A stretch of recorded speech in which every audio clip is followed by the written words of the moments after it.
नमस्कार साथियों, स्वागत है आप सभी का आपके अपने YouTube प्लेटफ़ॉर्म पर। लगातार मैंने पिछले दिनों वीडियो किया था कस्तूरबा गांधी विद्यालयों में भर्ती को लेकर के। जैसे-जैसे खबर मुझे मिलती रहती है, नोटिफ़िकेशन प्राप्त होता रहता है, मैं वीडियो कर देता हूं और ताकि उन बच्चों तक ये बातें पहुंच जाए जो अप्लाई करना चाहते हैं लेकिन जानकारी के अभाव में अप्लाई नहीं कर पाते हैं। तो अब एक और जिले से खबर आ रही है और इस बार 90 पद हैं, ठीक-ठाक पद हैं, 90 पद ठीक हैं जिसमें शिक्षक हैं, क्लर्क है, केयरटेकर है, रसोइया है, चपरासी है। और वेतनमान 6,433 से 30,000 तक प्रति माह का है। 30 जून इसके आवेदन की आखिरी तिथि है। आइए इसमें चर्चा करते हैं, कौन से जिले से है, उसकी बात बताते हैं, क्या कुछ है, उसकी बात बताते हैं। तो आवेदन का प्रारूप आपको पहले नहीं बताएँगे, ये सारी बातें आपको बाद में। पहले आप सभी को बातें क्या पता चल जाए, पहले आप देख लीजिएगा नोटिफ़िकेशन। पहले आप नोटिफ़िकेशन देख लीजिए। नोटिफ़िकेशन की बात करें तो इसका जो है ना, जो नोटिफ़िकेशन था, वो अखबार में निकला हुआ था।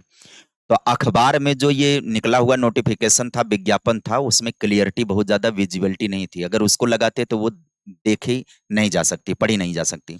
तो उसको हमने इस हिसाब से एडजस्ट कर लिया। उसकी सारी बातें ये हैं कि कार्यालय जिला बेसिक शिक्षा अधिकारी आगरा से निकला हुआ है ये, यानी आगरा में है। 90 पोस्ट है कुल, अलग-अलग पदों को मिला करके इसमें।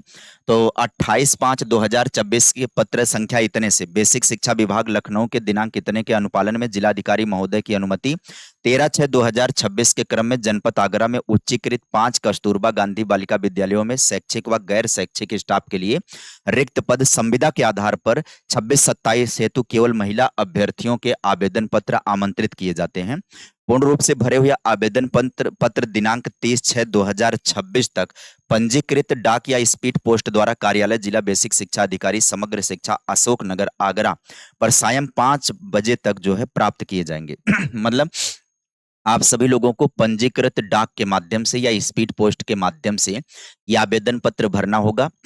जो उच्चीकृत कस्तूरबा गांधी विद्यालय है, ऐसे 5 विद्यालयों में 90 वैकेंसीज हैं कुल मिला जुला करके महिला अभ्यर्थियों के लिए हैं। आगे समझिएगा क्या-क्या है पद इसमें। पदों की संख्या 4 पद हैं। 4 पद में देखिए, ईडब्ल्यूएस के 1 पद हैं, जनरल के 2 पद हैं, एससी के 1 पद हैं। प्रशिक्षित जो है एमए यानी हिंदी अंग्रेजी के हैं, यानी एमएससी है, भौतिक विज्ञान, रसायन विज्ञान, जंतु विज्ञान, वनस्पति। एमए, एमएससी, हिंदी, अंग्रेजी। विषय कौन है? भौतिक विज्ञान, रसायन विज्ञान, जंतु विज्ञान या वनस्पति विज्ञान। यहाँ पर क्या होना चाहिए? एमए होना चाहिए और बीएड होना चाहिए। अथवा किसी मान्यता प्राप्त संस्थान में इंटरमीडिएट कक्षाओं में 10 वर्ष का शिक्षण अनुभव के साथ-साथ प्रथम या द्वितीय श्रेणी की स्नातकोत्तर उपाधि या 15 वर्ष के शिक्षण का अनुभव होना चाहिए।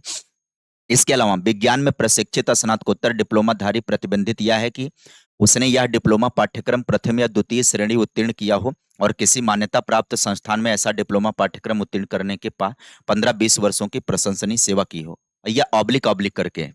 अगली बात करें, पीजीटी हिंदी की बात करें, पद संख्या 4 है, ओबीसी का 1 है, जनरल का 2 है, एससी का 1 है। एमए अथवा एमए तथा संस्कृत के साथ बीए हो, शास्त्रीय परीक्षा राजकीय संस्कृत कॉलेज वाराणसी अब संपूर्णानंद विश्वविद्यालय वहां से, और बीएड होना चाहिए। 22,000 इसका मानदेय डिसाइड है। पद का नाम बात करें, पीजीटी अंग्रेजी है, यहाँ पर 4 पद हैं। कुल ईडब्ल्यूएस के 1 हैं, जनरल के 2 हैं, एससी के 1 हैं। वही बात है, पीजी होना चाहिए, बीएड होना चाहिए। पद है पीजीटी गणित का, 4 पद हैं, जिसमें ईडब्ल्यूएस के 1 पद है। शैक्षिक अर्हता क्या होगी? एमए अथवा एमएससी गणित से हो, बीएड हो। आगे देखिएगा, अगले पद की बात करें तो यहाँ पर पद 9 में आ जाए, लैब असिस्टेंट पद संख्या 15 है, नियमित मानदेय 7,147 है, ईडब्ल्यूएस 2 है, जनरल 6 है, ओबीसी 4 है, एससी 3 है। अर्हता होगा स्नातकोत्तर डिग्री के साथ लेबल डीआईओएस के द्वारा ओ लेवल का हो सर्टिफिकेट, यानी कि यहाँ पर लैब असिस्टेंट है तो कंप्यूटर की जानकारी होनी चाहिए। कार्यालय अधीक्षक का पद है, यहाँ पर आप देख सकते हैं योग्यता, यहाँ पर आप योग्यता देख सकते हैं कार्यालय अधीक्षक का क्या योग्यता है, उसको आप स्क्रीनशॉट लेकर के आप उसे पढ़ सकते हैं, उसे देख सकते हैं। शैक्षिक पदों के विवरण की बात कर लें तो यहाँ पर केयर टेकर के 4 पद हैं, किन किन श्रेणियों में है वो भी देख सकते हैं। मुख्य रसोइया के 4 पद हैं, किन किन श्रेणियों में है, क्या क्या है वो भी देखिए। सहायक रसोइया के 12 पद हैं, किस कौन सी श्रेणी में कितने पद हैं। चपरासी के 8 पद हैं, कौन से श्रेणी में कितने पद हैं। चौकीदार के 8 पद हैं, कौन से श्रेणी में कितने पद हैं, ये आप देख सकते हैं। इसके बाद कुछ बातें और समझा दें। प्रधानाचार्य का पद पूर्णकालिक होगा, महिला अभ्यर्थी का ही चयन किया जाएगा जो विद्यालय में रात्रि निवास करना होगा। अभ्यर्थी शारीरिक रूप से अक्षम और संक्रामक रोग से ग्रसित नहीं होनी चाहिए। चतुर्थ श्रेणी पद भी पूर्णकालिक होगा, महिला अभ्यर्थी होना चाहिए। एज की बात कर लें तो प्रधानाचार्य के लिए न्यूनतम 1/4/2026 को 30 वर्ष और अधिकतम 45 वर्ष हो। कक्षा 9 से 12 तक में कम से कम 4 वर्ष के शिक्षण का अनुभव हो। शेष पदों पर 1/4/2026 को न्यूनतम आयु 25 वर्ष हो, अधिकतम 45 हो, है ना। इसके अलावा आरक्षण और चरित्र की बात करें तो राज्य सरकार के निर्धारित प्रावधानों के अनुसार आरक्षण देय होगा, इस बात का ध्यान रखें। और ये जो पीजीटी विज्ञान में क्या योग्यता होनी चाहिए, कितने पद हैं, 5 पद हैं। वनस्पति विज्ञान, कृषि, ये आप योग्यता देख सकते हैं। पीजीटी रसायन विज्ञान में आप देखिएगा प्रशिक्षित होना चाहिए, इतनी बात ध्यान रहे। रसायन विज्ञान में एमएससी हो, रसायन विज्ञान में त्रिवर्षीय, यहाँ पर योग्यता ऑब्लिक ऑब्लिक करके लिख रखा है। पीजीटी भौतिक विज्ञान में क्या होनी चाहिए, पदों की संख्या क्या है, शैक्षिक अर्हता क्या है, यहाँ पर आप देख सकते हैं। कंप्यूटर विज्ञान की बात करें, पदों की संख्या 5 है, क्या योग्यता होनी चाहिए, यहाँ पर स्पष्ट तरीके से लिख रखा है ना। और इसके अलावा अभ्यर्थी के चयन के लिए जो निर्धारण होगा, अंक कैसे डिसाइड किया जाएगा।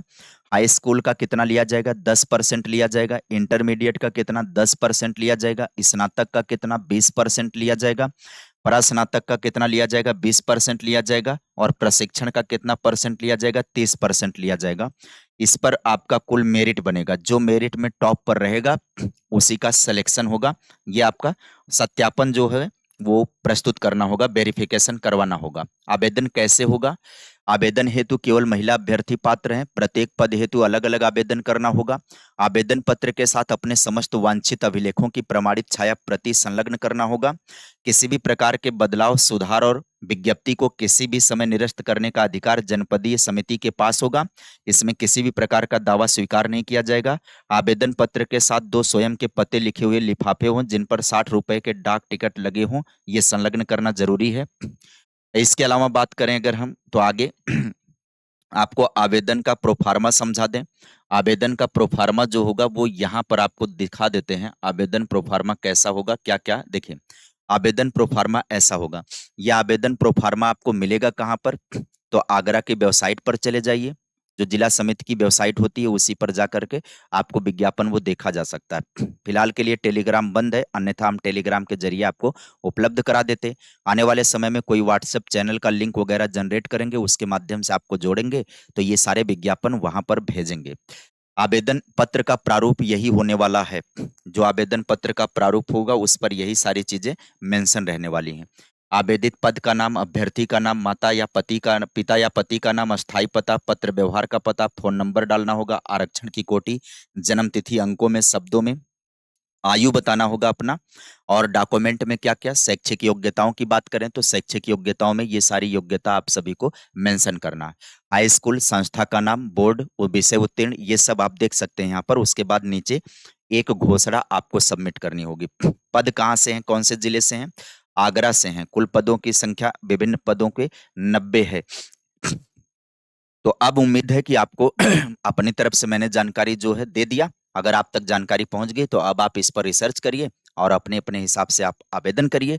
आज के लिए फिलहाल इन्फॉर्मेशन में इतना ही, मिलेंगे फिर किसी नई जानकारी के साथ नई वीडियो में। Bye bye, take care, thank you.